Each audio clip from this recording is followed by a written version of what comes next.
Praise God. So, tayo po yung pray po ng pangkalahatan. So, damay po natin ang presensya ng Panginoon. Tayo po yung harap sa Diyos ng Diyos. Diyos ng mga Diyos, banal na Diyos ang harap natin. So, tayo po yung tumahimik.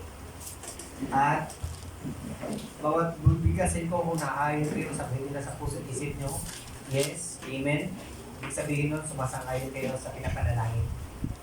Pag mayroong isa o dalawa o tatlo na nagkaisa sa panalangin, dinidinig ng Diyos yung lalo. So tayo po manalangin, let us pray. O dakilang Diyos, salamat po sa umagang ito. Kami po yung malapit sa inyo, Ama. Upang dalalangin, Ama, ang bansang Pilipinas na may patuloy ito maging malaya sa inyong salita. Pangunahan niyo po na namumulong ito mula sa pinakamataas hanggang sa pinakamababang na nagpula naman. Bigyan niyo po sila ng banal na takot, Ama. At naway bawat desisyon nila ay laging ayon sa kalooban niyo po, Ama. Ama, patuloy po din namin dinadalangin ang church na to, ang Banaba, ang Upper, ang Assumption, Ama. Naway patuloy po ito lumago. Magayak pa po kayo, Ama, na nagmadala pa po kayo, Ama, ng mga soul, Ama, na para sa mga bakanting upuan dito, Ama. Salamat po sa nangunguna sa church ito, kay Pastor Rabi, Pastor Randy, Pastor Telia, Ma. Patuloy niyo po sa pagpalain. May pumanguna sa kanila, patuloy po kayo magbigay na revelation kung ano po dapat namin pakinggan, Ama, nagmumula sa inyo. Ama, sa lahat po na nandito, Ama, dinadalangin po po, Ama, nakatulad po ng apostol sa Acts na mag-ring down po kayo ng Holy Spirit, Ama. Kasi nung nabasa ko po, Ama, after nung pag-ring down ng Holy Spirit, 5,000 na add every day sa kanila. Ngayon panahon, Ama, napakarami pong tao sa Pilipinas. Naway, puspusan niyo po kami lahat dito, Ama, ng Banal na Espiritu. Lagisan niyo po aming bibig. Bigyan niyo po yung puso namin ng init, Ama, na mapagyaya, makapag-share na yung word, Ama. Dahil kahit saan kami lumingon, Ama, sa Facebook, sa balita, mga sinyalis po, Ama, na magparito ni Jesus, napakalapit na po. Napakalapit na po talaga, Ama. Binibisi lang po kami ni Satanas mga bagay-bagay para malayo yung attention namin. Pero, Ama, ibalik niyo po yung puso at isipan namin na naka-align sa isip sa puso niyo po, Ama. Ama, salamat po sa laging pagdinig sa aming panalangin. Patawad po sa aming mga kakulangan, kalapasan laban sa iyo. Nawa hindi ko hadlang upang tigilan ang aming panalangin, Ama.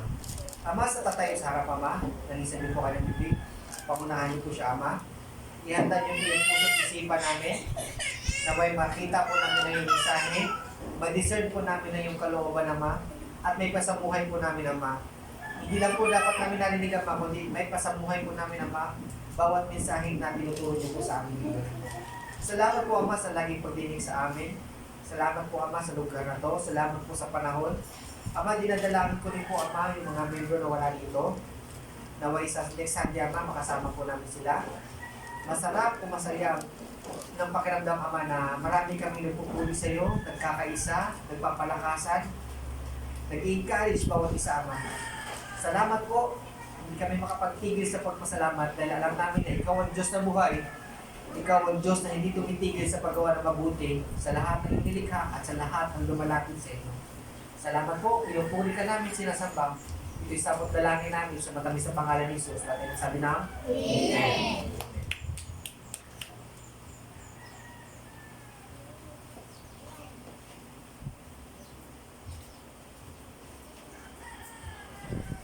Praise God! Mapagpalang araw po sa ating lahat. Amen po ba? Amen.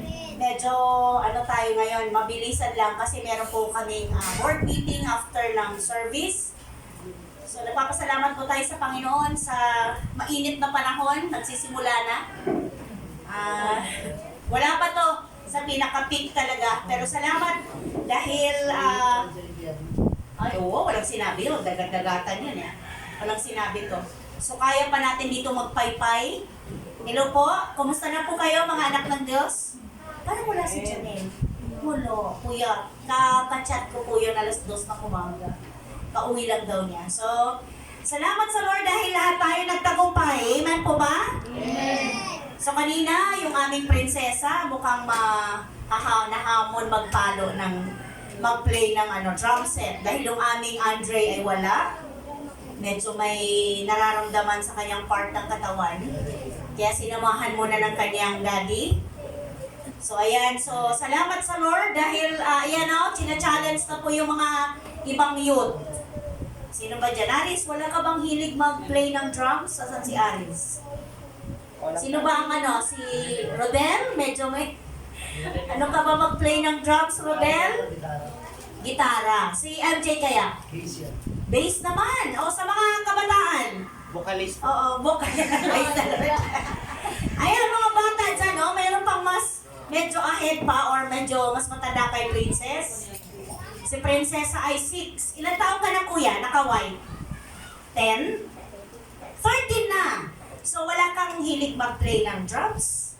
Wala. So malay mo, subukan mo.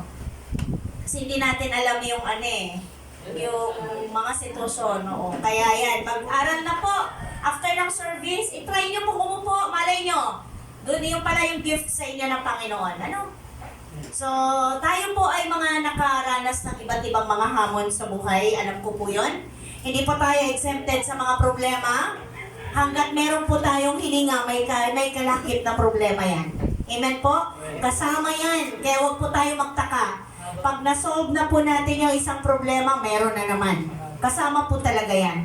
So, pasalamatan natin ang Lord dahil nakakaya natin pagtagumpayan ang lahat. Tama po ba? Nakakaya natin lagpasan ang lahat dahil sa kanyang biyaya.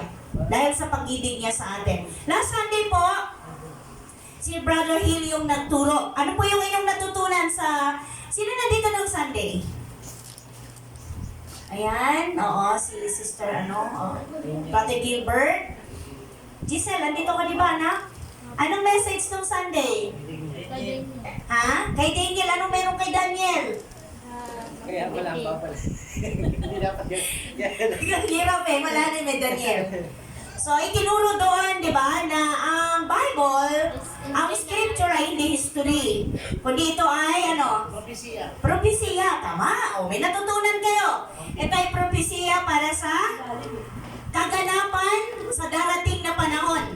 Which is ngayon na may mga nangyayari na sa ating kapanahunan. Kaya, ang Biblia o ang scripture, ang Word of God, ay mapagtitiwalaan, mapananaligan. Ito ay makapangyarihan, ito higit na may magagawa sa ating buhay, even sa mga sitwasyon na nangyayari ngayon. So wag po nating baliwalain yung kahalagahan ng Word, ng Scripture, dahil ito po'y napakahalaga sa buhay natin. Mapalad ka kapatid, mapalad kayo, na nagbibigay ng panahon para pag-aralan, para upuan ang salita ng Diyos, dahil hindi po sa lahat ng panahon, meron tayong kalayaan na ganito. Dadating ang time, gustuin man natin, hindi na pwede. Kaya ngayon pa lang na mayroon po tayong kalayaan, huwag po natin sayangin. So ngayon po, napakahalaga po ng itinuturo at ituturo sa atin ng Diyos na paalala na meron po itong kinalaman sa ating pang-araw-araw na buhay. Dahil napakahalaga pong gisingin tayo ang ating kamalayan sa katotohanan ito na itinuturo niya sa atin. Sa aklat ng Timoteo, tama po ba? 1 Timothy chapter 6, verse 7 to 10. Pwede po bang tumayo lahat? At tayo po'y magbasa or basahin natin yun nasa monitor ng malakas dahil kita naman. Yan. So 1 Timothy, ano yan kapatid? Tama ba? Chapter 6, 7. Thank you. Andiyan na po ba? Sige po, pakibasa na lang po. Walang tayong dinalang anuman sa sanlibutan at wala rin tayong madadalang anuman pag-alis dito. Kaya dapat tayong masiyahan kung tayo'y may pagkain at mapananamit. Ang mga nagnanasang yumaman ay nahulog sa tukso at nagsisilo sa inat ng kasama. At mga hangal na nagtutulak sa kanila sa kanilang kamatayan at kapahamakan. Sapagkat ang pag-ibig sa lapi ay ugat ng kasamaan. at kasamaan dahil sa paghahangad na yumaman. may mga tao na nalayo sa panampalataya at nasasadlak sa maraming kapaghatian. Amen. Let us pray. Amang banal na makapangyarihan sa lahat, sa pangalan po ng iyong anak na si Jesus, na aming Panginoon, nagagalak po kami sa katotohanan napakapalad po namin na meron kaming kalayaan na magpuri sa iyo, sumamba po sa inyo ng sama-sama, at may kalayaan po kami ipahayag ang aming pasasalamat sa katotohanan nararanasan ka namin sa bawat saglit ng aming mga buhay. Salamat po sa dahilan ng aming pong kagalakan na sa bawat saglit ng aming mga buhay, naroon ang tagumpay, pagpapala, kagalingan, kaligtasan sa loob at labas ng aming tahanan dahil po sa inyong kagandahang loob. Pagkikyapatin niyo po kami, Panginoon, samahan niyo po kami, pangunahan niyo po kami nawa ng iyong banal na Espiritu, turuan mo po kami ng mga mahimalang revelasyon na nagmumula po sa inyong mga salita. Hinahayaan po namin ang pagkilos ng Holy Spirit sa aming kalagitnaan. Hayaan niyo po na ang banal na Espiritu ang siyang aming maging guro nang sa gayon maintindihan po namin, maunawaan namin ang lubusan at higit sa lahat, mai-apply po namin sa pang-araw naming buhay ang inyong pong katuruan. Marami pong salamat, use me Lord, for your glory and honor. Ikaw pong maitaas at mabigyang karangalan sa aming kalagitnaan, sa makapangyarihan pangalan ni Jesus. Ang lahat po ay magsabi ng Amen. Amen. Makaupo na pong lahat. Praise God. So, paalala po ito sa bawat isa sa atin. Malinaw po na sa talatang ito ay tinuturuan tayo na muling alalahanin kung ano ang katotohanan sa ating buhay. Ang linaw po, anong sabi diyan sa verse 7? Wala tayong dinalang anuman. Wala tayong dinalang anuman sa sanlibutan at wala rin tayong madadalang anuman pag-alis dito. So verse 8, kaya dapat tayong masiyahan kung tayo ay may pagkain at pananamit. So ibig sabihin, pag ikaw po ay meron ng pagkain at pananamit, dapat po pala makadama ka na ng kasapatan o sa English ano yun? Contentment. Masama po bang mag-asam ng higit sa damit kaysa sa pagkain? Hindi po. Hindi po. Hindi masamang mangarap, hindi masamang magsikap, hindi masamang magpursige na magkaroon ng pag-angat, magkaroon ng tawag nito pagkasenso sa buhay, kasi yun po yung dinesign ng Lord sa tao. Yung maging productive tayo, yung magkaroon ng magandang bunga, yung ating pagpapagal, yung ating sakripisyo. Pero ang sinasabi dito, na huwag po nating mahalin ang, ano po? Pera. Kaya ano pong pamagat dyan, mga kapatid? Free from the love of money. Praise the Lord. Free from the love of money. So may nakalagay po ba dyan na ina-highlight ang, meron po ba? Wala, mga kapatid. Ang pera, wala. Hindi nilagay itim. Ang pera ay mabuting alipin, subalit masamang Panginoon. So nagigets niyo pa, mga kapatid? Amen. Oo, mabuti siyang alipin, pero huwag mo siyang hayaan na siya ang maging Lord sa buhay mo.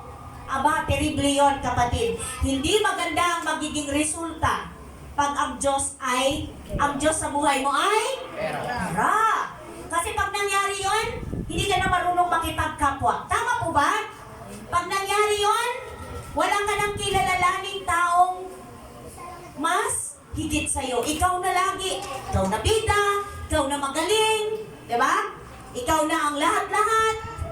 Kaya ka nandyan ngayon dahil sa galing mo, dumiskarte, galing mong, tawag nito, matalino ka. No.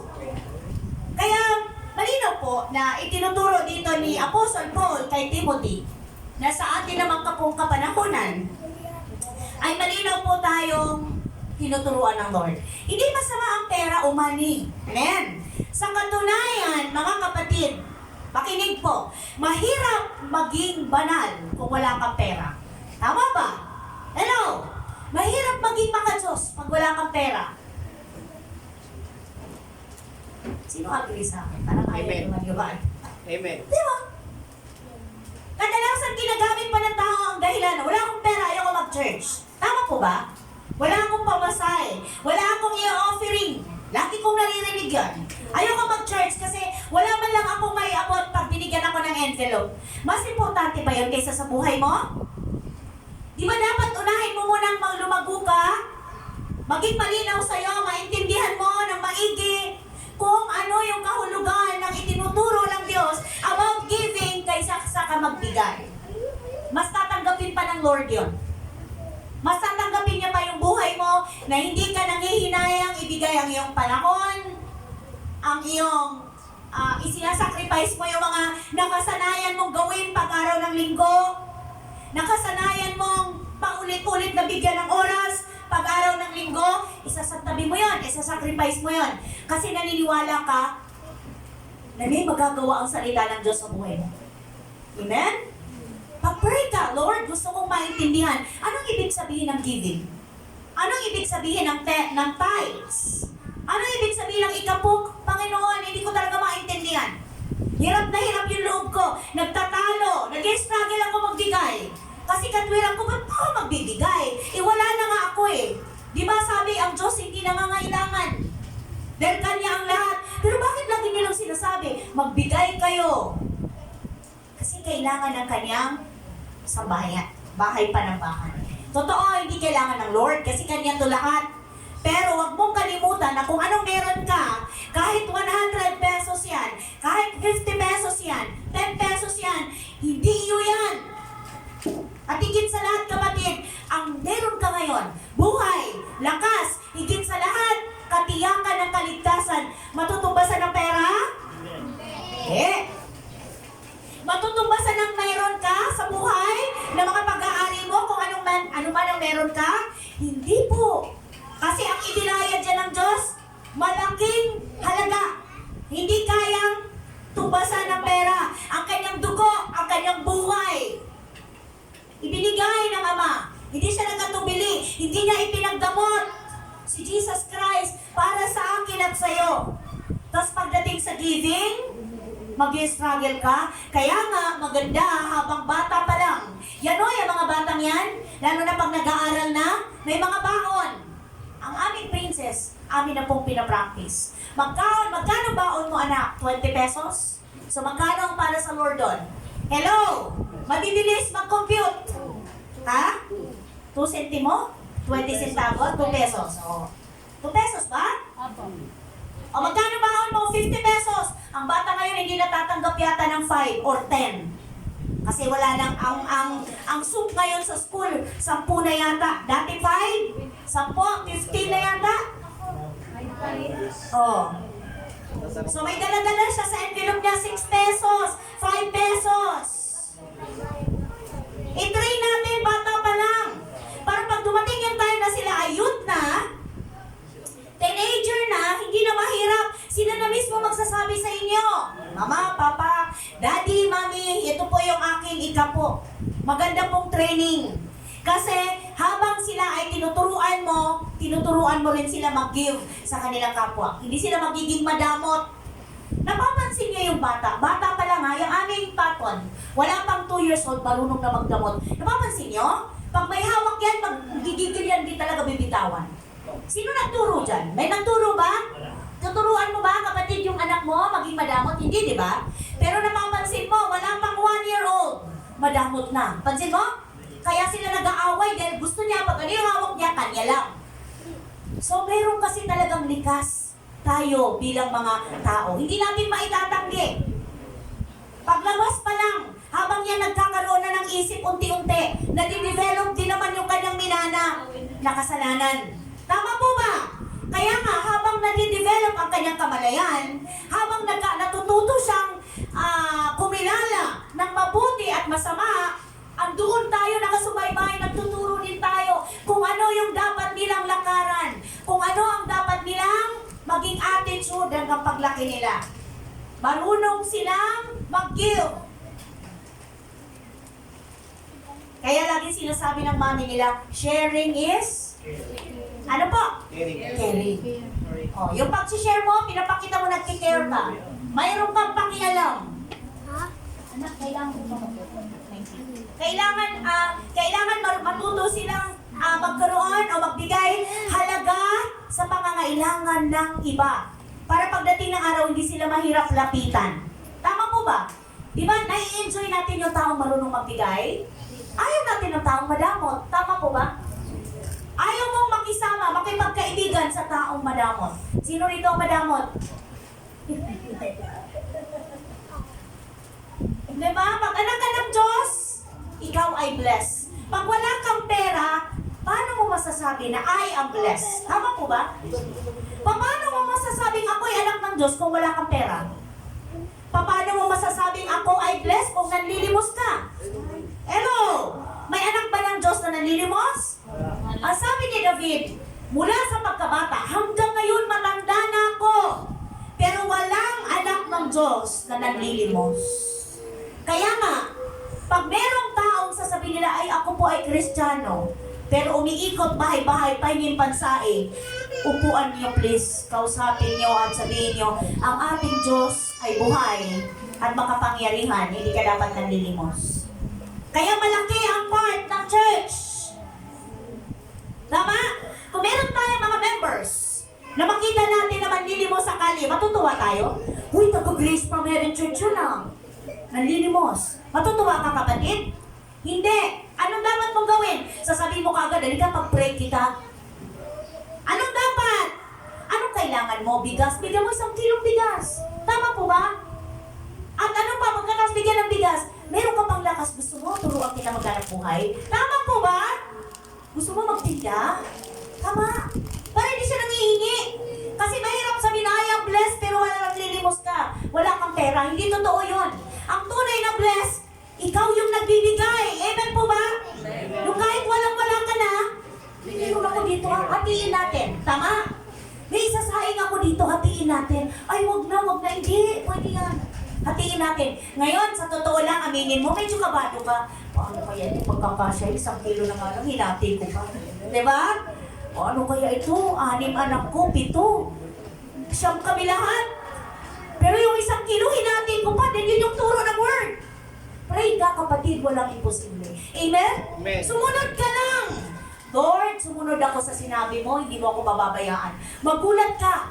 Nabusog kayong lahat, may natira pa. Amen? Subukan niyo po. Dito natin i-apply yun sa Malakyas.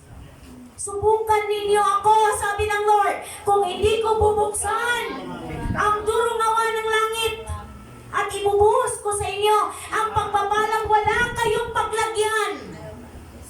Magulat ka na lang, hindi maubos-ubos. Napapansin ninyo, pag nagbigay kayo sa inyong kapwa, kung bakit bigay ka ng bigay, hindi ka pa nauubusan. Before ka pa maubusan, magkakaroon na. Hindi nawawalan ng trabaho asawa mo, kahit maliit lang ang kita, consistent. Tama? Hindi kayo nasasala. Sa umaga, tanghali, hapon, meron pang merienda. Higit sa lahat, kapatid, masaya ka. Amen? Alam mo na may nadugtungan kang buhay. Meron kang natulungan na hindi man makabalik sa'yo, ang Diyos ang magbabalik sa'yo. Mas masarap yun at mas effective yun kaysa yung gumawa siya ng paraan para mabayaran ka. Kasi kung ang Lord ang magbigay sa'yo, tutuparin niya ang pangako niya na bubuksan niya lahat. Yung lahat ng pwedeng lagyan. At magugulat ka na lang, thank you Lord, dahil hindi mo kami pinagkukulang. Isa pang fruit ng blessing ng Lord, malalakas ang member ng family mo. Amen? Amen. Good health. Mas masahol pa yan sa marami kang pera. Paggising mo, makukulit, malalakas, magugulo. Tama? Kasi pag makukulit ang bata, yan ay? Oo. Pag yan na nahimik sa isang sulok, tatanungin mo na, anong nararamdaman mo? Bakit? Diba? Pag walang gana kumain. Pero pag sobrang likot naman, kukuha ka ng pamalo, papaluin mo. Kasi nauubos na pasensya mo. Normal po yun kasi yan yung cycle ng buhay. Pero ang point ko dito is, makita natin ang tuwiran kung anong klaseng pagpapala meron tayo na dapat nating ipagpasalamat sa Diyos at dapat tayong makadama ng kasapatan. Hello! Pag may problema ka, isipin mo na lang meron pang higit na merong problemang mas matindi pa kaysa sa'yo. Pero kaya niya. Ikaw pa kaya? Sabihin mo sa sarili mo, ako pa kaya? Tayo po. Hindi dahil magaling ako, kundi may Diyos ako. Amen? Hindi dahil kung sino ako, kundi kung sino ang Diyos na gumagalaw sa buhay ko. So malinaw po dito sa ating message na itinuturo ng Lord. Sabi nga na, may mga araw tayong dapat matutunan. Number 1, maging maingat po tayo sa ating mga hinahangad sa buhay. Hello mga kapatid? Dahil ang sabi niya dyan sa verse 9, andyan po ba? Verse 9, ang mga nagnanasang yumaman ay nahuhulog sa tukso at nasisilo sa bitag ng masasama at mga hangal na hangarin na nagtutulak sa kanila sa kamatayan at kapahamakan. Tingnan niyong maigi yung word. Kasi pwede niyong sabihin, ay sinabi ng Lord, huwag na pala akong magpayaman, huwag na pala akong mag-desire yumaman, kasi mapapahamak ako. No, ang sabi niya dito, yung may mga masasamang hangarin. Bakit gusto mong yumaman? Para masabi ng lahat, oh iba ako ha. Para pwede ko nang lait-laitin yung iba. Diba? Para pwede ko, tabi. No, ay, huwag mo akong lapitan. Diba? Ay, mabaho ka, pawis. Hello! Sabi, kung ano yung hangarin mo, bakit gusto mong yumaman? Para ba i-down mo yung iba at ikaw ang laging bida? Hello? Para ba mabili mo lahat? Pati kapwa mo? Di ba may ganun tao? Kaya kitang bili, magkano ka? May kilala kayong ganon? O naririnig lang natin? Or napapanood lang natin? Pero sa totoong buhay, may ganyan. Magkano ka ba? Kaya kitang bilhin. Sakit, ano? Mahirap yun. Walang katumbas ang buhay ng tao. Pag ginawa mo yon, ininsulto mo yung may likha sa kapwa mo. Amen? Hindi mo kaya bilhin ang buhay ng tao. Kahit gaano ka pa kayaman, kahit pag-aari mo pa ang lahat, ang buong mundo. Diba? Dahil ang Diyos lang ang pwedeng magpresyo o magbigay halaga kung sino ka, ano ka. Amen po ba? Walang sino mang may karapatan na ganunin tayo. Kaya dito maging maingat. Sabi ng 1 Timothy 3:7, andyan po ba? Bukod dito, kailangan mabuti ang pagkakilala sa kanya ng hindi mga sumasampalataya upang hindi siya mapintasan at hindi mahulog sa bitag ng diablo. Sinong tinutukoy dito? Na bukod dito, kailangan mabuti ang pagkakilala sa kanya. Kapatid, ikaw at ako ang tinutukoy dito. Ikaw at ako, bilang mga lingkod, anak ng Diyos, bilang mga taga-sunod, mananampalataya ng Word, maging maingat. Kasi kadalasan, merong kupagkilos, ang kaaway, maging sa mga material na bagay na meron ka. At hindi mo alam na nasisilo ka na pala ng job mo. Kasi lagi natin sinasabi, open book ang ating mga buhay. Tayo ang Bible na binabasa nila. Diba? Kung parehas ba yung ating binibigkas, binabahagi, sinasabi sa ating pamumuhay. Mahalaga po yun. Kung paano natin kinikilala na ang lahat ng ating tinatangkilik, walang ibang may-ari kundi ang Diyos lang. Sino ka? Ano ka? Ano ako? Ano po tayo? Steward! Ano sa Tagalog yun? Katiwala. Tama po ba? Tagapangasiwa. Lahat. Pamilya mo, anak mo, asawa mo, kayamanan, kung may kayamanan ka man, anumang pag-aari, hindi yun yan, kapatid. Katiwala. Anytime. Pag tinawi ng Diyos, wala ka magagawa. Even ang buhay mo, hindi yan sa'yo. Katiwala ka lang ng Diyos. Sa 1 Peter 5:8, ito rin yung paalala sa atin. Meron ba, kapatid? Opo. Ano pong sabi niyan? 1 Peter 5:8, maging handa kayo at magbantay. Ang diablo, ang kaaway ninyo, ay parang di yung umuungal Malala pa. Ito yung parang yung sa English, roaring lion. Tapos, lagi siyang nakahanda, nakaready na silain ka. Kaya pag nakita niya na, uy, mas binibigyan niya ng halaga ang pera kaysa sa mga spiritual na bagay. Lagot ka. Mas lalo niyang ipipicture ang pangangailangan mo, ang kahalagahan nito. Di mo na nanonotice na ang sarili mo malayo na sa nais ng Diyos. Kasi ang puso mo unti-unti nang dinadaya. Nakapasok ang kaaway sa iyong 5 senses. So mahalaga po na maging maingat tayo sa ating mga hinahangad sa buhay. Ulitin ko, hindi masama ang pera. Hindi masamang mangarap. Hindi masamang kumayod. Kailangan yon. Then ayaw din ng Diyos ng lazy ka o tamad ka. Binibless ng Lord ang iyong kamay, masikap, pero huwag mong kalimutan, higit sa lahat, ang Panginoon. Amen po? Huwag ka magpadaya.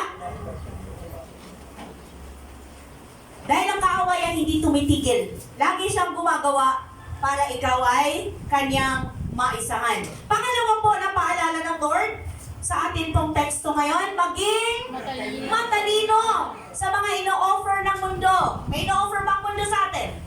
Madami. Diba? Huwag ka mag-church, unahin mo to. Mag-church ka nga lang, may dadating. Mag-church ka na lang, may magtatawag, may mag-chat. Tama po ba? Before pa dumating ang Sunday, bibigyan ka ng malaking challenge, tungkulin, responsibilidad na mahihirapan ka kung paano o sino o anong pipiliin mo. Pero dapat mag-stand ka kung sino ka. Kristiyano ka, kapatid. Mananampalataya ka. Dito masusubok kung ano ka, kung sino ka, kung gaano mo pinapahalagahan ang relasyon mo sa Panginoon. 1 John, meron po ba? 1 John 2. Ayan, verse 8 pala muna sa 1 Timothy. Ano ba sabi sa verse 8? Balik tayo sa Timothy, verse 8. Kaya dapat tayo Anong sabi? 8. masiyahan Dapat tayong masiyahan kung tayo'y may pagkain na at pananamit. Kasi, bukod doon, may offer ang mundo sa'yo na higit pa doon sa damit at pagkain. Kita nyo na po, ito lang talaga ang importante.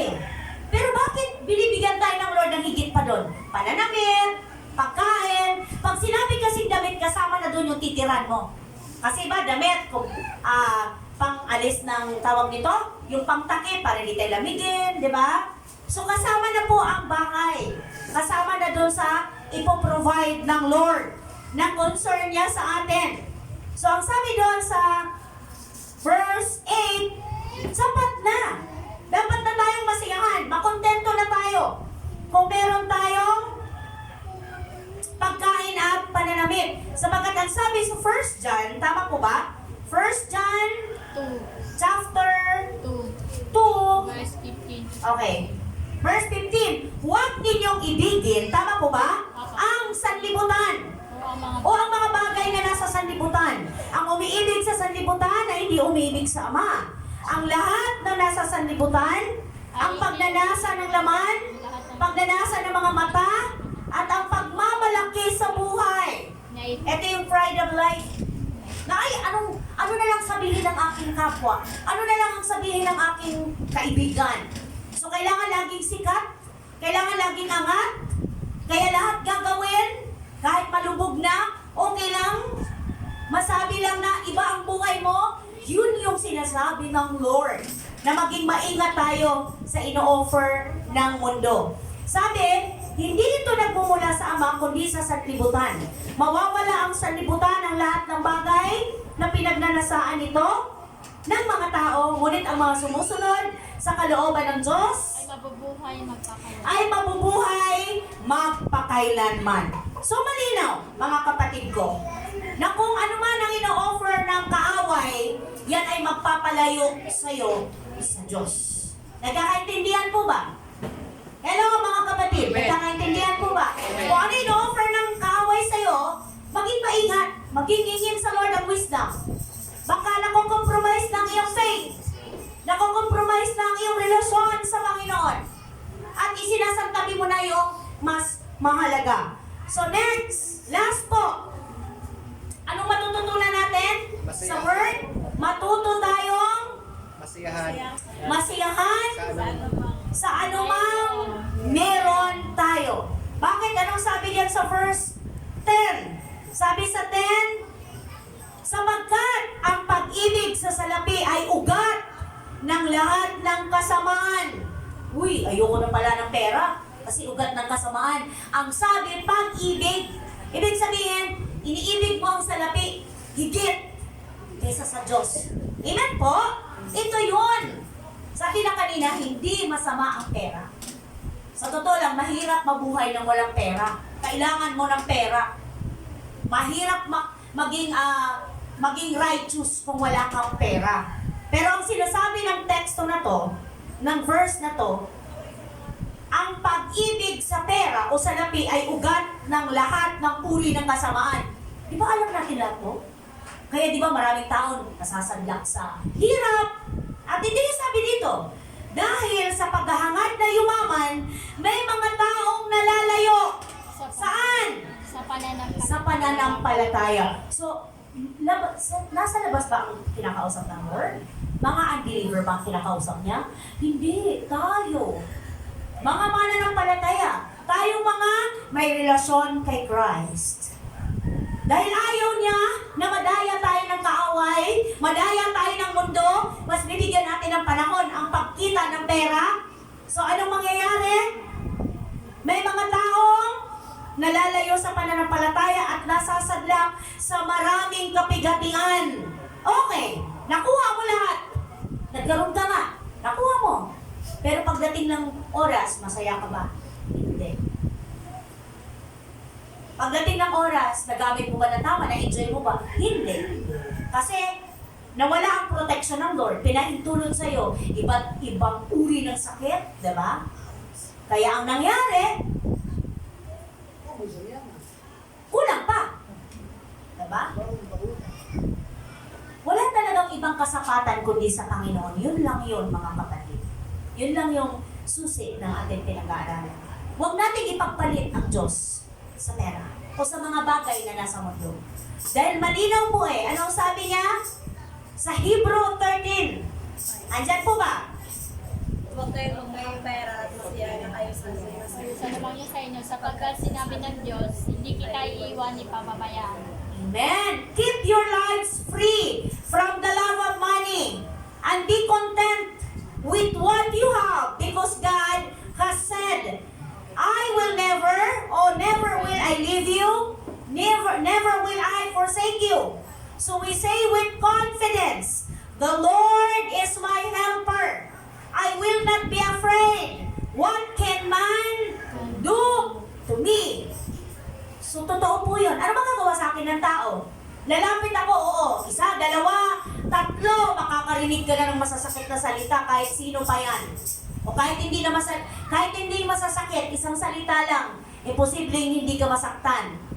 Dahil mapupuno yan paglapit ka ng lapit. Pero sa Lord, hindi siya kailanman makukulitan. Mas gusto niya pa yung maya-maya ka lumalapit sa Kanya. Kahihingi mo lang, hingi ka ulit, hindi ka niya susumbatan. Kakatanggap mo lang, hingi ka ulit, mas matutuwa ang Lord. Tao kaya, nabigyan ka na, maabuso ka na. Diba? Minsan kilang napagbigyan, mukhang hindi na tama. Nakakahalata na ako Baya ganon, diba? So, isa, dalawa, okay lang yan. 3, 4, 5, nako. Kahit gaano ka ba Hello! Amen po ba? Kahit gaano pa yung kayaman. Sasabihin sa'yo, iba naman. Ba? Yung iba naman yung gusto kong tulungan, hindi ikaw lang ang ikaw. Matuto ka naman. Diba? Pero pag sa Lord tayo lumapit, sabi nga, kailanman hindi kita iiwan. Kailanman hindi kita pababayaan. So sabi dun sa Hebrew, huwag kayong magmukhang salapi. Yun ang sabi dun sa ibang salin. Oo. Baka mamaya pag tumingin tayo sa salamin, ang tingin ng Lord sa atin, 1,000 bako na. Yung hindi pwedeng lukutin, pwede i-fold ng 2 beses. Pero pag sobra na, hindi na pwede. Kasi yun na yung nila, no? So mga kapatid ko sa pananampalataya, malinaw po. na itinuturo sa atin dito, sabi dito sa, ano ba yan? 1 Timothy, wala tayong dinalang anuman sa sanlibutan at wala rin tayong, tama ba, magtatapos? Andyan po ba? Sa pagtatapos natin? Hello? Tama po ba? Hindi na lang ano. Wala, andyan. Wala tayong, Dinalang anuman sa sanlibutan at wala rin tayong madadalang anuman. pag-alis dito. So huwag tayong mag-worry kung wala tayo niyan na parang bakit sila meron, bakit si ganun meron. Darating tayo dyan kung luluubin ng Diyos. Mabuhay tayo ng payapa, mabuhay tayong masaya. Maikli ang buhay, anin mo man yan kung nakakahon ka na. Diba? Anin mo man yan kung nasa reyas ka na. O diba? May mga ganon. Sa pagnanais na magkamal o easy money, manlalamang sa kapwa. Uso yan, budol-budol, di ba? Scams. Usong-uso hanggang ngayon. Wala gamot. Oo, bawal na I1. Bawal na pagmamahal. Diba? So wag na po. Opo, mami, damay talaga lahat. Kaya ang sabi dito, anin mo yan. Lahat ng meron iiwan. Kung meron i-enjoy. Kung meron pasalamatan ng Lord. Maging mabuting katiwala. Maging mapagbigay sa kapwa. Okay? Para mas lalo tayong pagpapalain ng ating Diyos na buhay. At sabi sa 8, kung tayo ay, kaya kung dapat tayong masiyahan kung meron na tayong pagkain at pananamit. Meron ba tayong hamon? Wala. Meron. Anong sabi? Pakibasa po, church. Mga kapatid, hindi masama ang pera, masama sa pahiling. Pera kasi. Hindi masama ang pera, ang masama, kung iibigin mo ang pera, kaysa sa Diyos. Ayan po ang paalala po ng Lord, mahalin natin siya, higit sa kung ano pa man. Diba? Oo, totoo. Kaya kailangan lumapit ka sa Diyos para magkapera. Huwag kang lumapit sa scam, sa budol-budol. Huwag kang lumipat sa bawat. Pag nakahiga, bandado na yun. Oo. Wala nang magagawa. Oo, waiting lang. Pero, pag nakahiga at nag-aantay, parang si Juan Tamad, na bumagsak ang bayabas, ibang usapan yun. Diba? Hindi mo dapat, ha? Oo, hindi mo dapat tulungan yun.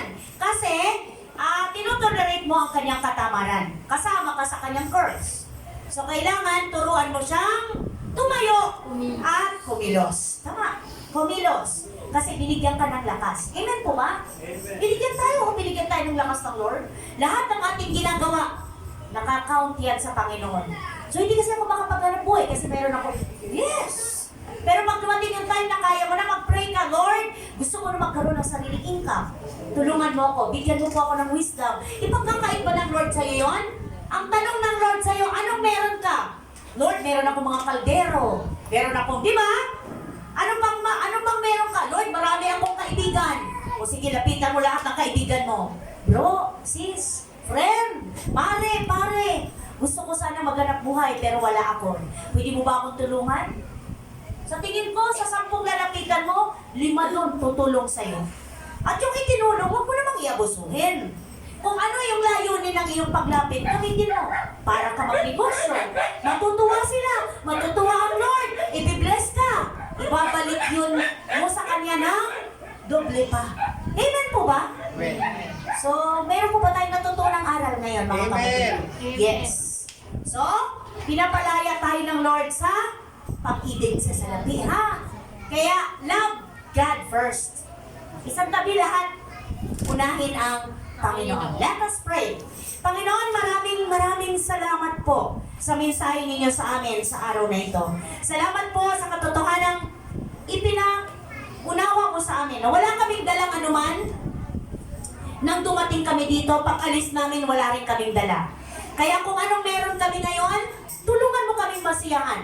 Tulungan mo kaming makadama ng kapunuan, na hindi kami nagrereklamo, na hindi kami naiinggit sa meron ng iba, kundi kami magsikap sa tulong mo, Panginoon, na kami ay makapamuhay ng nakalulugod sa iyo at nakalulugod sa aming kapwa. Nang sa gayon, hindi namin ibigay ng mga bagay na may kinalaman sa salapi o may kinalaman sa mundong ito.